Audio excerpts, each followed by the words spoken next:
Hello, afternoon. Ultimately, of course, a defeat against Liverpool, but there are enough positives that Spurs fans are feeling quite optimistic now going forward. Do you share that optimism? Of course, I share. I have to be the first one to be optimistic. So we spoke about it after the game. The only negative thing was the result, 0 points. But in the end, is the most important thing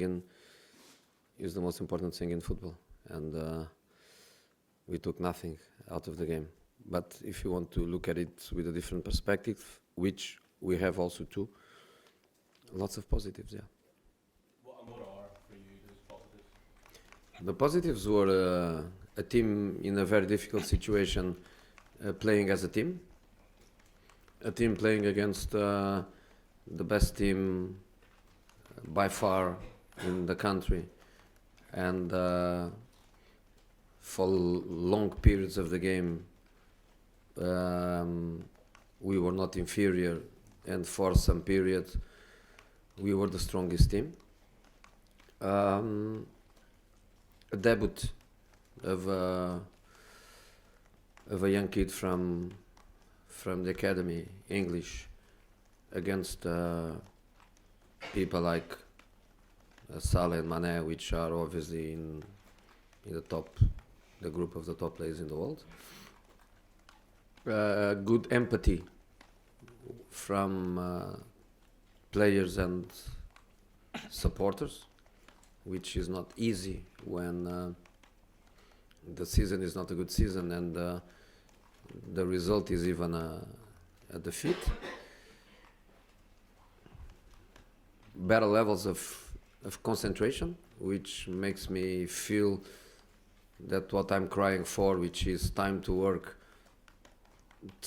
that time to work can improve the team and the players at every level. That week was a week of a good work, and I saw the best Davison Sanchez, I saw the best Alderweireld, I saw the best level of focus and concentration from the players. And of course we have some limitations, but we know that. But in very difficult circumstances, the game was a good game. Do you think top four is still achievable this season? Mathematically, yes.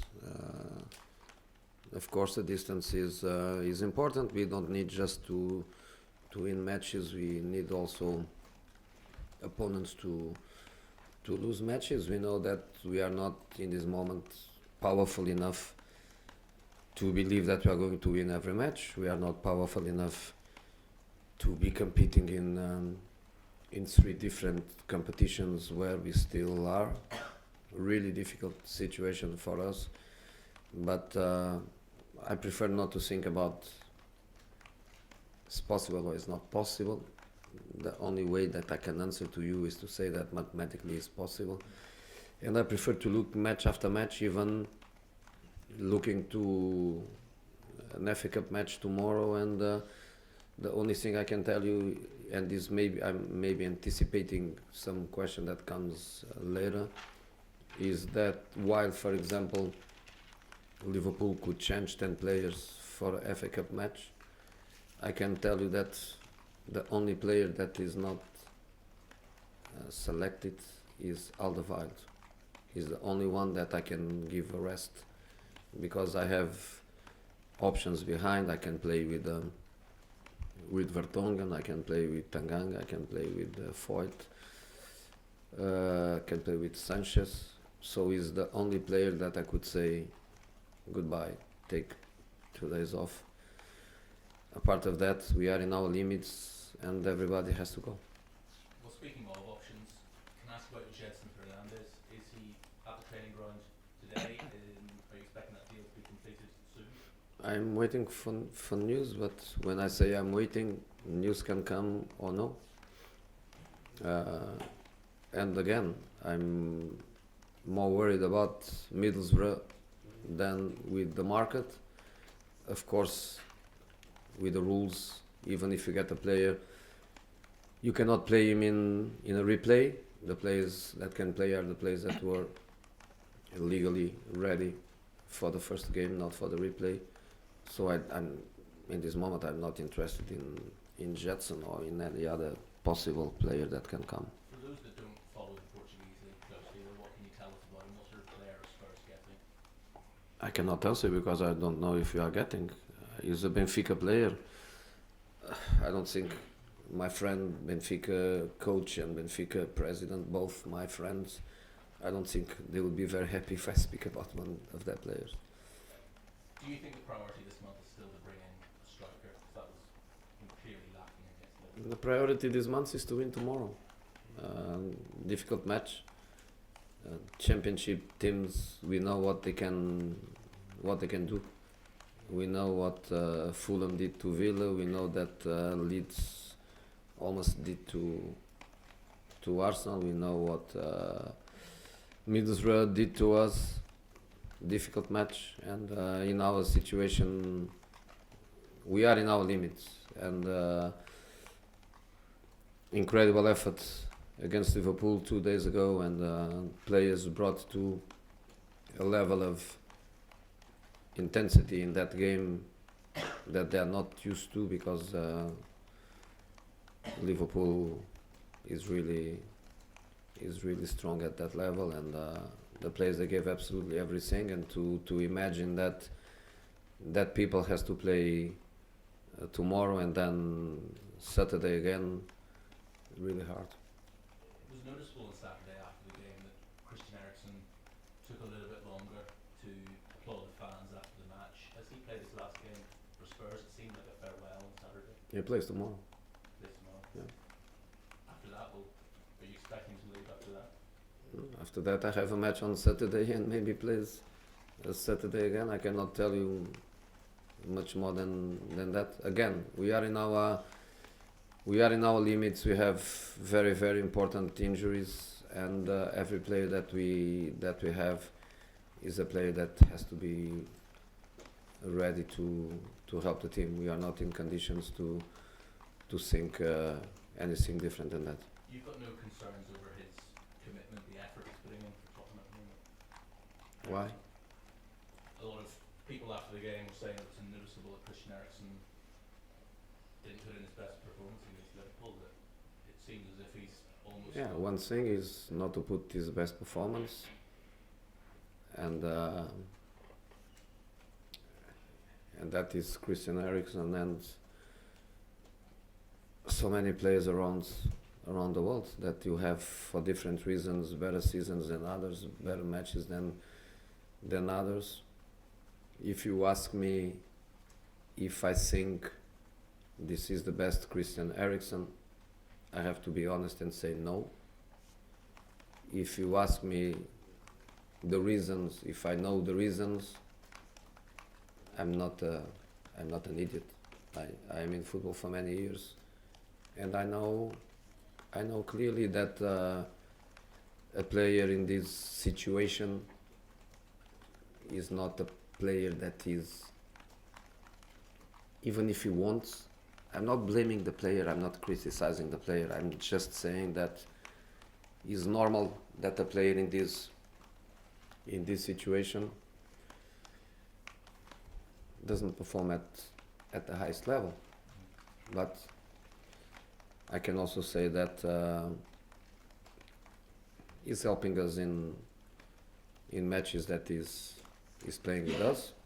He had positive performances, he had positive contributions. If I remember, for example, the game against Olympiacos, which was a fundamental match for us to qualify, we were losing 2-0, and he came to the game and he gave us things. Same against Norwich, he had very good performance against Norwich. I also think the same as you probably think. I also think probably what our fans thought in the game. He didn't have a very good performance against Liverpool. I have to agree with that. Okay. We'll move on to George. Hello, Josie. Has Christian made his mind up? Do you know what he's going to do? Yes, I know. Is that affecting his performances? Do you think he'll be here past January? I'm not going to say anything about that. I don't know, but I know his future. I think I know, but it's not for me to speak about it. I think it's just for him. In this moment, he's my player, and again, I repeat, we are not in conditions to think that any one of the players that we have available, we don't count on them. We are not many. We need every player, and that's it. Will Tanganga start again tomorrow? Probably yes. Yeah. And can I just ask one about the FA Cup? Were you surprised Tottenham the last time they won this trophy was 1991? And is it one of your priorities this season to win this trophy? No. My priority is to win tomorrow. Difficult match. For some reason, it was so difficult for us the first game, and that's the priority. After the game tomorrow, if we don't qualify, we forget FA Cup. If we qualify, the priority is the Premier League against Watford. So for me, there is no priority. If I am surprised, yeah, I am a little bit. It's so many years ago, so many good teams that Tottenham had over the years. But I also know that is a very difficult competition to win because everybody wants to win it. It's beautiful competition to play, beautiful final to play and to win. And I think every top team tries to do it. Can I just ask, you've won 4 League Cups and just the one FA Cup. Did you prioritise winning the League Cup because you win a trophy so early in the season? Was there a reason why you're so successful in that competition maybe compared to the FA Cup? No. I don't know. I played 2 FA Cup finals, I won only once. I played 4 League Cup finals, I won 4. I don't know. Okay, go to James down here. Jose, how did Jan respond to not being involved in such a big game on Saturday? Like a top professional he is. Jan Vertonghen is untouchable. Professional person, absolutely untouchable. So my decision was to play with 2 very fast players on the side of Toby Alderweireld. Davison is really fast, and Jaffet is the same.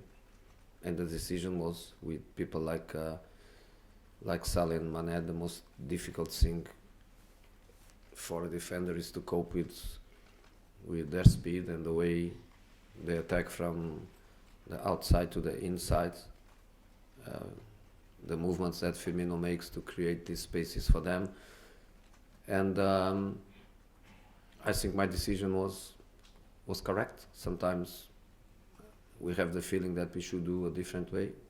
In that game I had a feeling that decision was correct. Of course Jan wanted to play, that's obvious.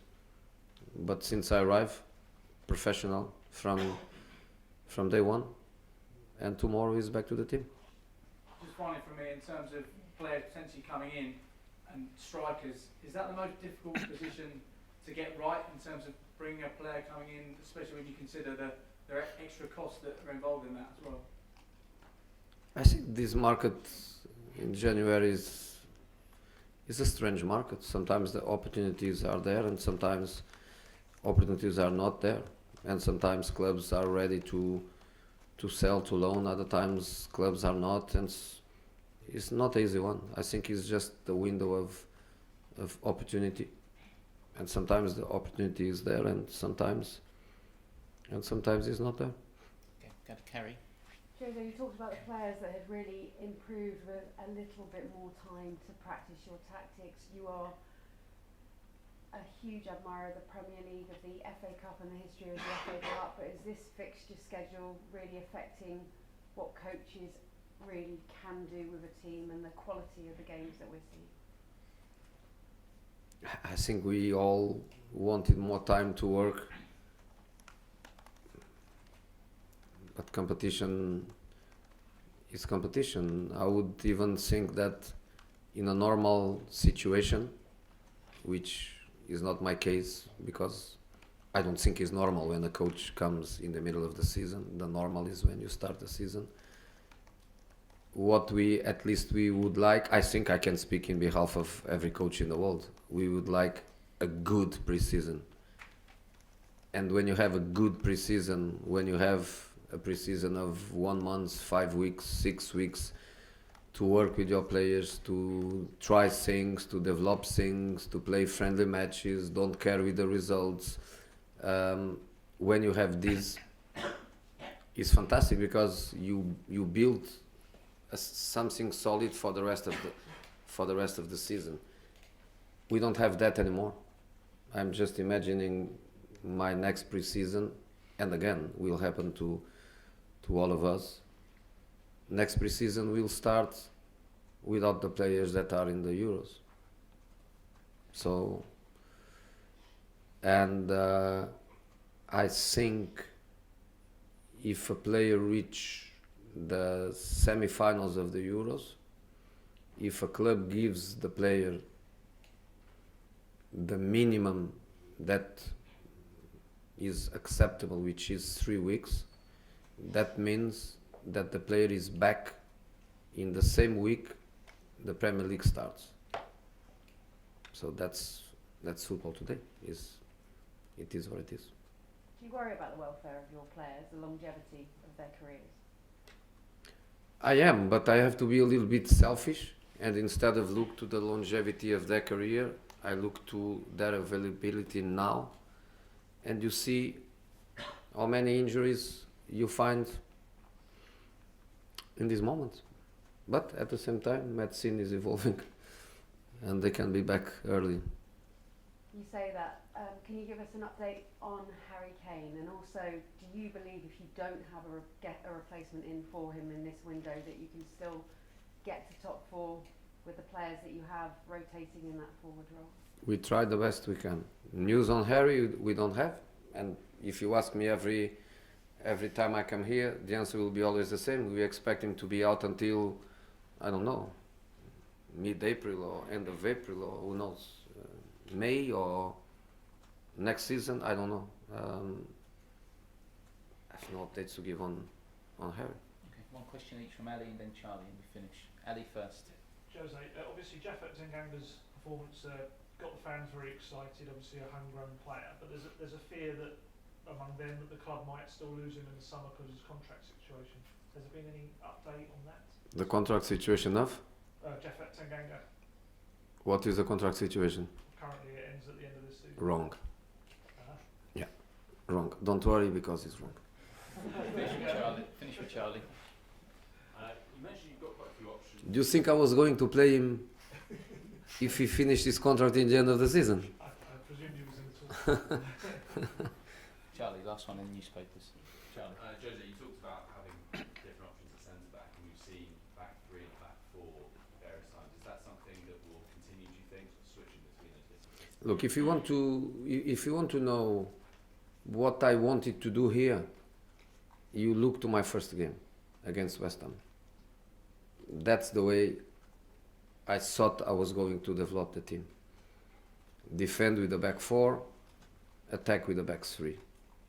That means that my left back defends as a left back, and then when we go in attacking organization, my left back becomes one of the three in the back, build with three, project the right back, and do overloads on the other side. That was the way I wanted to develop the team. That was the first day of unlucky. Goodbye Ben Davies, and then I think everything started with, even with Hugo, you lose your captain for so long, and then in my case I lose Ben when I had something in here, something that I felt. Then we tried, but then the players are different players, and then you lose one more, and then you lose another one, and then you lose Kane, and then you don't have a striker, and then you go to Middlesbrough and you play with Lucas and Sonny both up, but then you realize that the team is more comfortable with width, and then you have to bring one to the side, and then you don't have, instead of building something that you see, the puzzle is coming and we are developing, we are more on a situation now of try to make a team that can play tomorrow and can give us some guarantees of success. And then after tomorrow we will see what we have for Saturday, and Saturday let's see what we can do. It's a difficult situation, but it's a situation that helps me to understand better and better lots of the players and the options and what they have to give and what they don't have to give. Okay, guys, can we have the cameras off now, please?